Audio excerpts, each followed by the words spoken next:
como que o nosso corpo realmente briga nesse processo e faz com que a gente volte a ganhar peso. Eu acho que as mudanças que acontecem no período de emagrecimento, né, são mudanças agudas. Você começa a emagrecer, o seu corpo já começa a ligar um sinal nele. Estou morrendo de fome, né? Você falou, nosso corpo ele foi moldado para conservar energia. O desafio da espécie sempre foi conseguir o alimento e não evitar o excesso de alimentação. Então a gente sempre quis conservar a energia e quando a gente começa a emagrecer, o corpo entende que a gente está morrendo de fome, entende que a gente está com um problema e começa a ter alterações fisiológicas que eu vou falar agora. O problema é que essas alterações fisiológicas, elas permanecem. Uhum. Além de outras alterações que a gente vai falar também, essas alterações fisiológicas que acontecem no período do emagrecimento, elas permanecem no período de manutenção, pelo menos em parte elas permanecem. E quais são elas? Basicamente, o nosso corpo diminui a nossa taxa metabólica, então o nosso gasto energético cai quando a gente emagrece, e cai mais ou menos 500 calorias a cada 10 quilos que a gente perde, pelo menos foi isso que alguns estudos já demonstraram, e cai por dois motivos. Primeiro, porque quando a gente diminui o nosso volume corporal, a gente precisa de menos energia para sobreviver.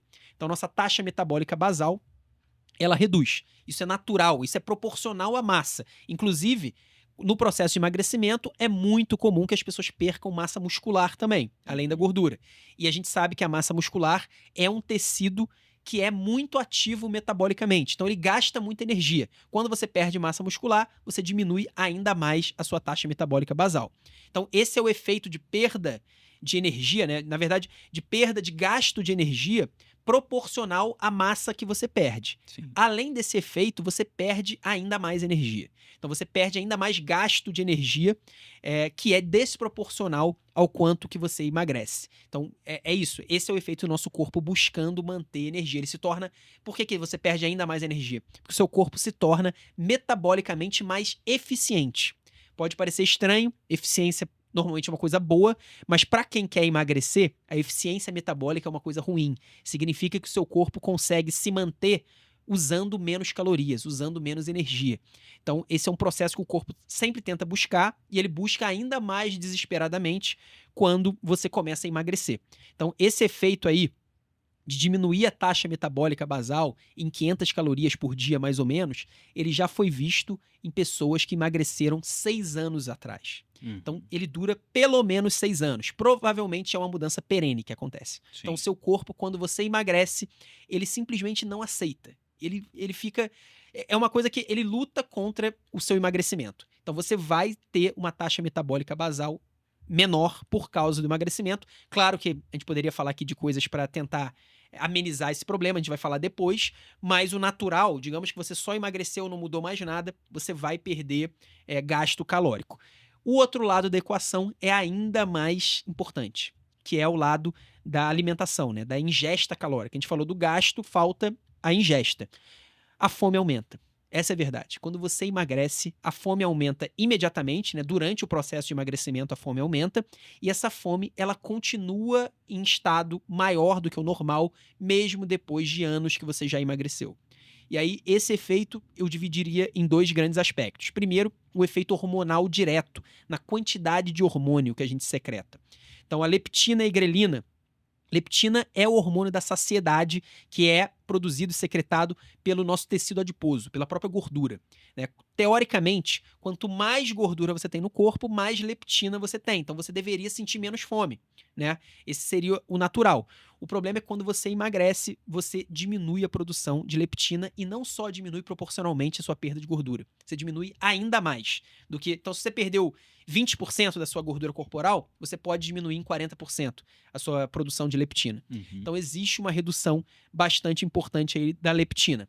Em paralelo, a grelina, que é o hormônio produzido pelo nosso estômago, ele aumenta. A grelina é chamada de hormônio da fome. Então você, teoricamente, quanto menos gordura você tem, mais grelina você produz. Você emagrece, você fica com menos gordura, você aumenta a grelina e você também tem um aumento desproporcional. Então você aumenta ainda mais do que o esperado pela perda de gordura. Então essa mistura, esse mix de redução do hormônio da saciedade, que é a leptina, com aumento do hormônio da fome, que é a grelina, faz com que você aumente a sua fome. Você diminui sua saciedade, você quer comer mais. Isso já é visto com uma semana de emagrecimento. Então, logo no período de emagrecimento, isso continua sendo visto um ano depois de você emagrecer. Pelo menos um ano, né? Provavelmente também é mais uma mudança perene. Só que o problema não termina aqui. A gente até já gravou um vídeo, eu pelo menos já gravei um vídeo, falando que a obesidade talvez seja uma doença do cérebro e não uma doença do tecido adiposo ou do nosso metabolismo. Talvez seja uma doença do cérebro. E eu não estou falando aqui de preguiça ou de compulsão, até pode ter relação com compulsão, mas não estou falando disso. Eu estou falando que pesquisas mais recentes, né, pesquisas bem interessantes, inclusive, elas têm mostrado que pessoas com sobrepeso e obesidade, elas têm alterações patológicas, né, doença no hipotálamo, que é uma região do cérebro muito importante no nosso corpo como um todo, e que uma das funções que o nosso hipotálamo tem é ser um dos grandes reguladores do apetite e do nosso balanço energético, do nosso balanço calórico. E as pessoas com sobrepeso e obesidade, elas têm uma inflamação no hipotálamo que gera uma resistência ao efeito de 2 hormônios. E esses hormônios são a leptina, que eu já falei, o hormônio da saciedade, e a insulina. Tanto a insulina quanto a leptina são hormônios pós-prandiais. São hormônios que a gente libera, aumenta a nossa produção quando a gente está num estado alimentado. Então, depois que a gente come, depois que a gente engorda, tudo isso são efeitos que fazem com que a gente aumente a insulina e a leptina. E aí, esses hormônios no hipotálamo, eles deveriam ter o efeito de sinalizar a saciedade, sinalizar que a gente não precisa mais comer.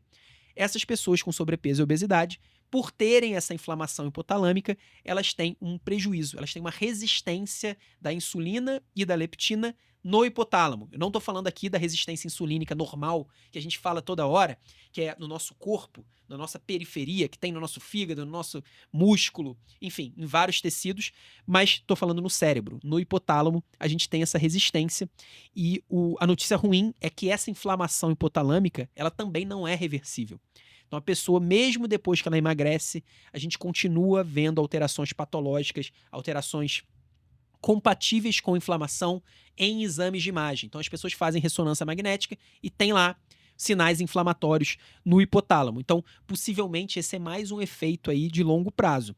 E até não é nem a obesidade em si ou sobrepeso em si que geram a inflamação. Porque a gente já vê a inflamação antes da pessoa engordar. A gente vê a inflamação quando a pessoa começa a consumir certos alimentos antes de engordar. Então a pessoa, antes mesmo de engordar, ela já começa a ter inflamação e talvez até a inflamação em si, sim, seja a causa da obesidade. E aí esses alimentos a gente não sabe exatamente quais são, mas possivelmente gordura saturada, alimentos ultraprocessados, carboidratos simples, açúcar, esse mix aí de alimentos que a gente poderia chamar de dieta brasileira padrão, eles causam essa inflamação, a obesidade e, pior do que isso, é uma inflamação não reversível que acaba aí levando as pessoas a terem esse problema do reganho de peso. Perfeito. E essas definições são muito importantes, até porque algumas das coisas que nós vamos discutir ao longo desse episódio, elas partem desse pressuposto também da inflamação hipotalâmica, que, como você falou bem, aparentemente um consumo exagerado de calorias, e nem tanto associado ao alimento em si, mas mais um consumo exacerbado de calorias já parece causar inflamação, mesmo sem obesidade, e o que talvez seja ali a gênese da obesidade, a inflamação, é uma discussão grande. E também o próprio uso de algumas ferramentas no tratamento do paciente, tanto para o emagrecimento quanto a manutenção do peso, não parecem tratar a inflamação hipotalâmica, né? Elas conseguem, na verdade, vamos dizer que fazer um bypass ou passar por cima dessa inflamação, permitindo que o paciente perca peso, mantenha o peso, mas quando a gente suspende esse tipo de ferramenta, a inflamação volta e o paciente volta a ganhar peso. Mas a gente falou aqui sobre mudanças ali mais baseadas na própria fisiologia do indivíduo.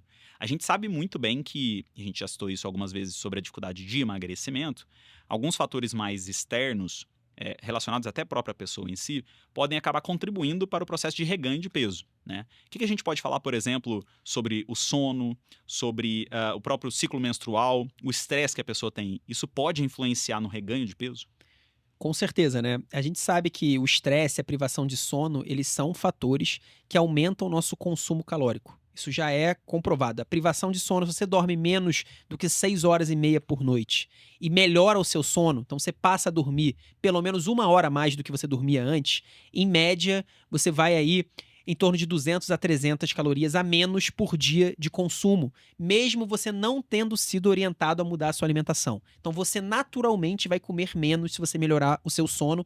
Isso aí que eu tô falando é o resultado de uma pesquisa científica muito interessante, muito bem feita, que a gente já comentou em algum dos vídeos aqui da Outlive. Inclusive, a gente tem um episódio sobre o sono, em que a gente conversou um pouquinho sobre essa modulação do apetite em relação ao sono e até mesmo outras funções que o sono tem que podem influenciar no processo de ganho de peso, né? Como a própria liberação do GH, entre outras coisas. Então, quem ainda não acompanhou, é interessante dar uma olhada. Exatamente. Então, o estresse tem um efeito muito parecido. Inclusive, o sono, a privação de sono gera estresse, né? Sim, Então, tem um efeito aí o estresse que metabólico. tem até né? que tá muito conectado. Os hormônios sexuais femininos, a gente sabe que as mulheres elas têm mais dificuldade de emagrecer e elas também têm mais dificuldade de manter o peso perdido.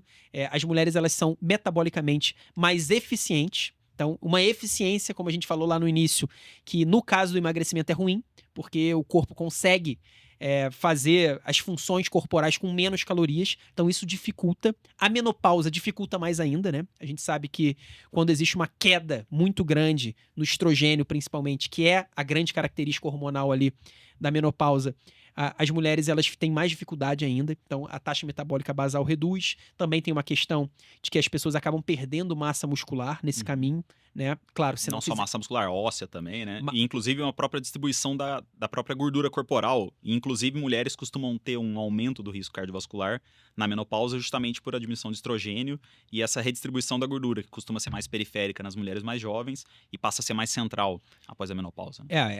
Uma grande vantagem que as mulheres antes da menopausa têm em relação aos homens é que, apesar delas já terem mais dificuldade de manter o peso, mesmo antes da menopausa, do que os homens, esse peso, essa gordura corporal, ela tende a ir para a periferia, né? Como você falou, tende a ir para os braços, para as pernas, para as coxas, etc. Tende a ir menos para o abdômen, para as vísceras, do que no homem. Então, isso gera no homem maior risco cardiovascular. O problema é que depois da obesidade, com a redução dos hormônios, especialmente do estrogênio, existe uma redistribuição dessa gordura, vai mais para o abdômen, e aí essa coisa já vai se igualando.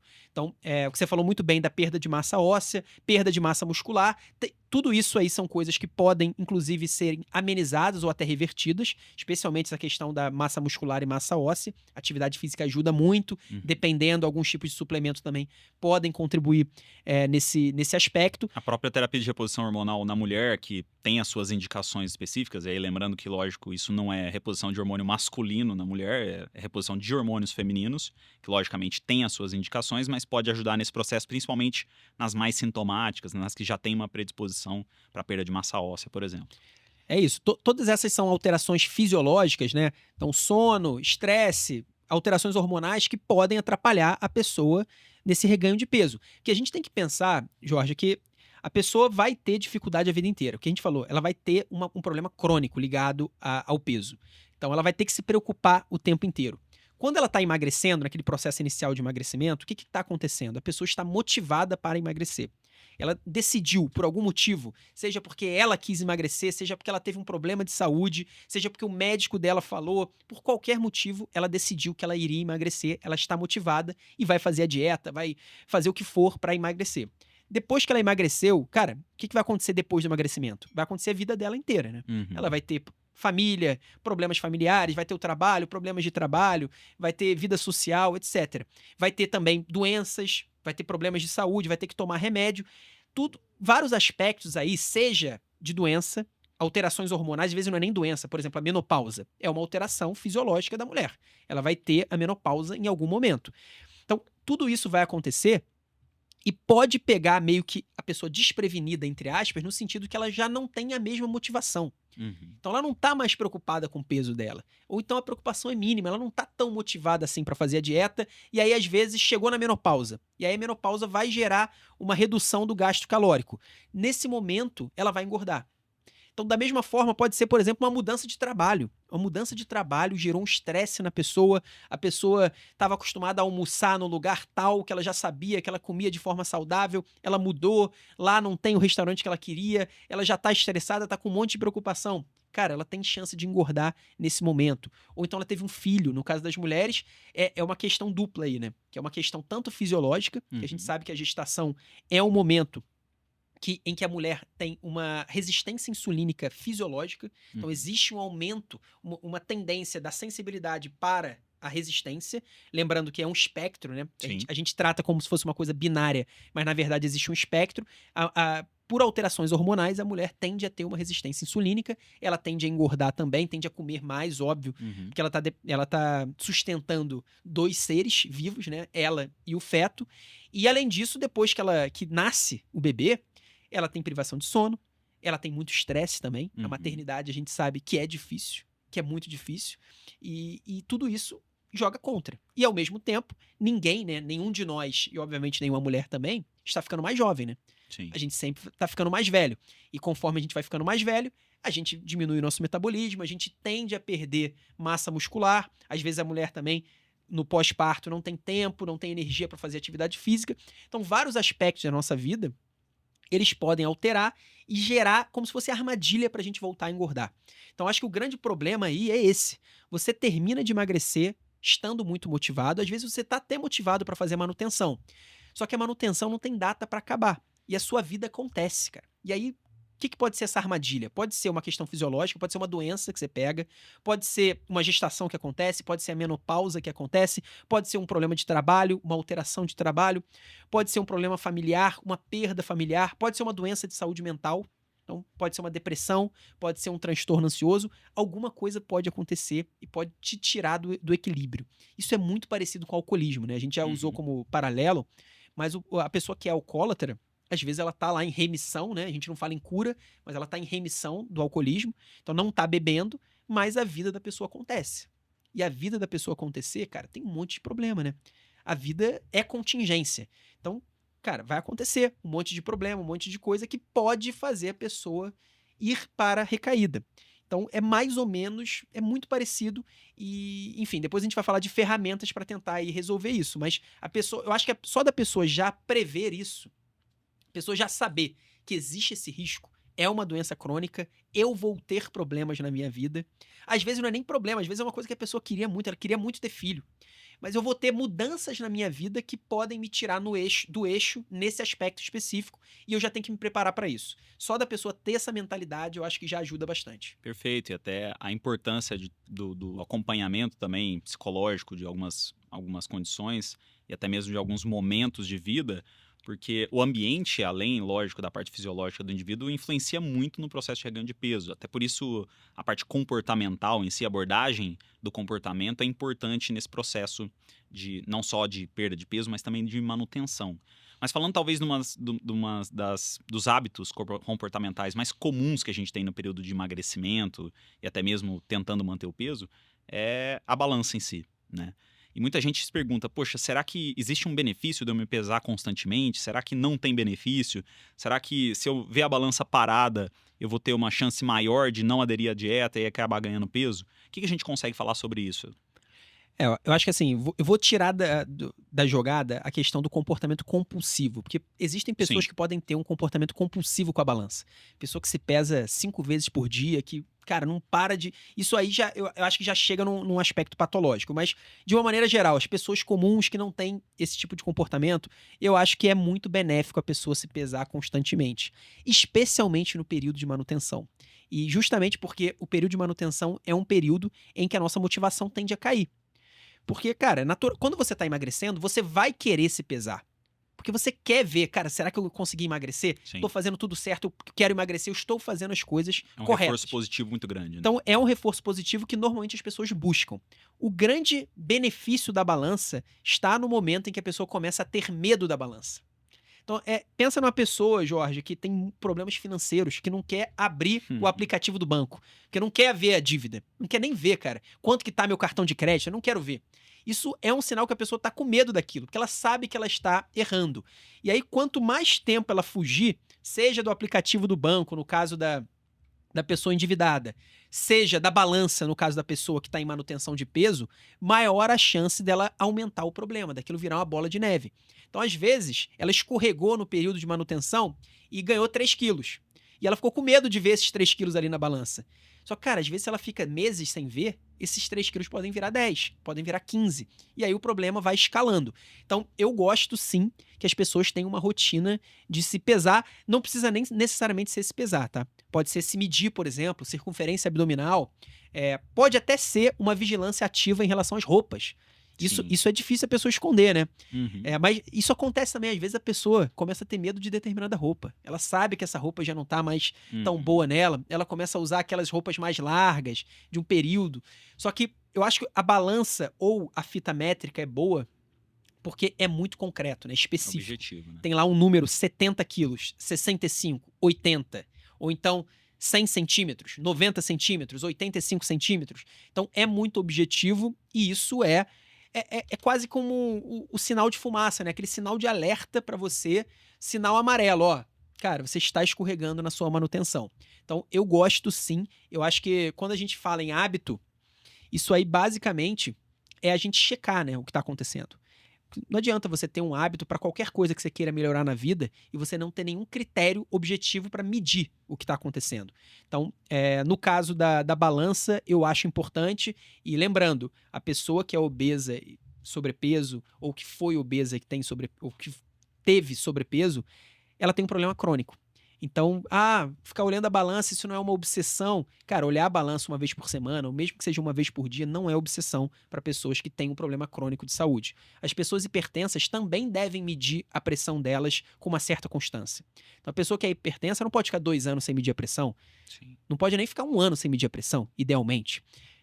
Do mesmo jeito, a pessoa que é obesa, mesmo que não esteja, mas que ela é. Lembra que a gente falou que a obesidade é um problema possivelmente cerebral? Então a pessoa não deixa de ser obesa. Uhum. Sabe aquela coisa que a galera sempre falou de uma maneira, enfim, de uma maneira mais lúdica, de que meu cérebro é obeso, na verdade, Sim, sim. eu emagreço, mas não deixo de ser obeso, minha cabeça continua. Isso é, na verdade, embasado por ciência hoje em dia. Uhum. Isso é uma realidade. E se a gente tenta fugir dessa realidade, a realidade não muda. O que acontece é que a gente acaba caindo nas armadilhas aí do reganho de peso.